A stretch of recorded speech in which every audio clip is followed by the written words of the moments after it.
আজকে যারা রাজার পুত্র রাজা হতে চান, যাদের বাপ চাচা এমপি হইতে চায়, ছেলে হইতে চায়, এই ব্যবস্থা করা যাবে না, করা যাবে না। এদেশে কি খালি শুধু দুইটা ফ্যামিলি এমপি হবে? আরো ফ্যামিলির প্রয়োজন আছে। কিসের গণতন্ত্র?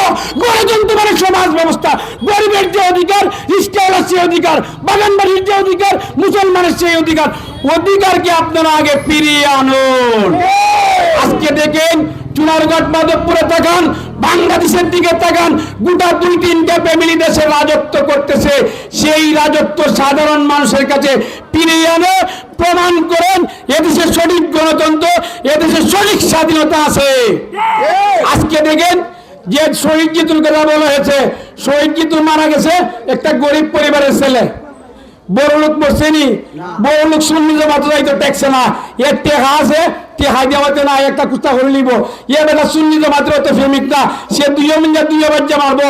সুন্নি দাঁড়িয়ে হবে বুটটা দেওয়া, আমি সুন্নি হই, ও আবির দাঁড়িয়ে হবে মাজার গুজারি মাতিস না। আমরা দেখতেছি না, তা দেখতেছি নি। দুকাবাজির দিন শেষ, দুকাবাজির দিন শেষ। চুনারঘাট মাধবপুর যদি আল্লামা তাইর এমপি হয়, সুন্নতের জায়গায় জায়গায় দুর্গ করে সুন্নতের প্রার্থীকে আপনারা নির্বাচিত করবেন। আরেকটা বিষয় বলি, গরিব মানুষের ভোট বেশি, গরিবের ঘরে 4-5টা বাচ্চা, বড় লোকের বাচ্চা কাচ্চা হয়, ডায়াবেটিক্স বিভিন্ন সমস্যা থেকে আটা উঠি করতে পারে না, ঘরের ভিতরে বই থাকতে থাকতে মানুষ কম, বেশি মানুষকে তারা করে ব্যবহার করবে, গরিব প্রমাণ করবে, তাই হিসাবকে ভোট দিয়ে তাই হিসাবকে কেমনে পাস করা যায় সেই দিকে আপনারা লক্ষ্য রাখবেন। আমি বলবো, এখনই সংক্ষিপ্ত করব, যেভাবে গণজোয়ার সৃষ্টি হয়েছে 12 তারিখের আগে আল্লাহ কিতা করবো এটা মহান আল্লাহ জানে। এখন একটা দুগাবাজি চলছে, বস্তিবা তাই হিসাবের বুট আছে, বাগানি দিয়ে ভাবতা না, বাগানি দিয়ে মোল্লা বেটারা বলে দিত না, এরা বুঝে, এরা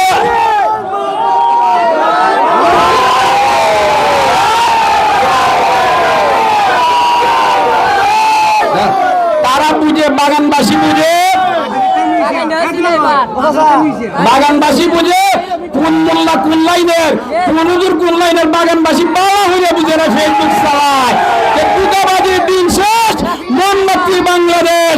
আগামী 12 তারিখ মোমবাতি প্রতীকে ভোট দিয়ে আমার এমপি ইংলিশ নয়, অঙ্ক নয়, আরবি নয়, বিজ্ঞান নয়, গ্রামার নয়, সব বিষয়ে পারদর্শী, সকল কাজের কাজী আল্লামা তাইরি সাহেব।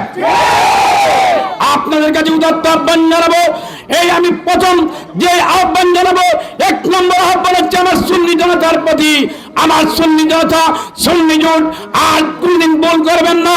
আপনারা যদি ভুল করেন, আগামী 12 তারিখ যদি ভুল করেন, আজীবন সেই ভুলের মাসুল সেই দিতে হবে। 12 তারিখ পর হয়রানি হবেন, বিভিন্ন সমস্যায় পড়বেন। তখন যদি আপনারা বলেন, আপনারা একত্রিত হন, চুনারঘাট যান, নতুন যান, প্রতিবাদ করেন, মাজার ভেঙে লাইছে, ইমাম সাহেব মারছে, কুস্তা সম্ভব আর হইতো না। সম্ভব করতে হলে অসম্ভবকে যদি সম্ভব করতে পারবেন, আল্লামা তাইরি সাহেবকে ভোট দিয়ে ক্ষমতায় পাঠান। সংসদে গিয়ে দাঁড়িয়ে সুন্নতের পক্ষে, ওলিদের পক্ষে, মাজারের পক্ষে, মেহনতি মানুষের পক্ষে, ন্যায্য অধিকার শাসনিকের পক্ষে, হিন্দু ধর্মাবলম্বীদের পক্ষে, খ্রিস্টানদের পক্ষে দাবি যিনি আনবেন, রাস্তাঘাটের পক্ষে, উনি হচ্ছেন পীর মুফতি আল্লামা গিয়াসউদ্দিন তাইরি সাহেব।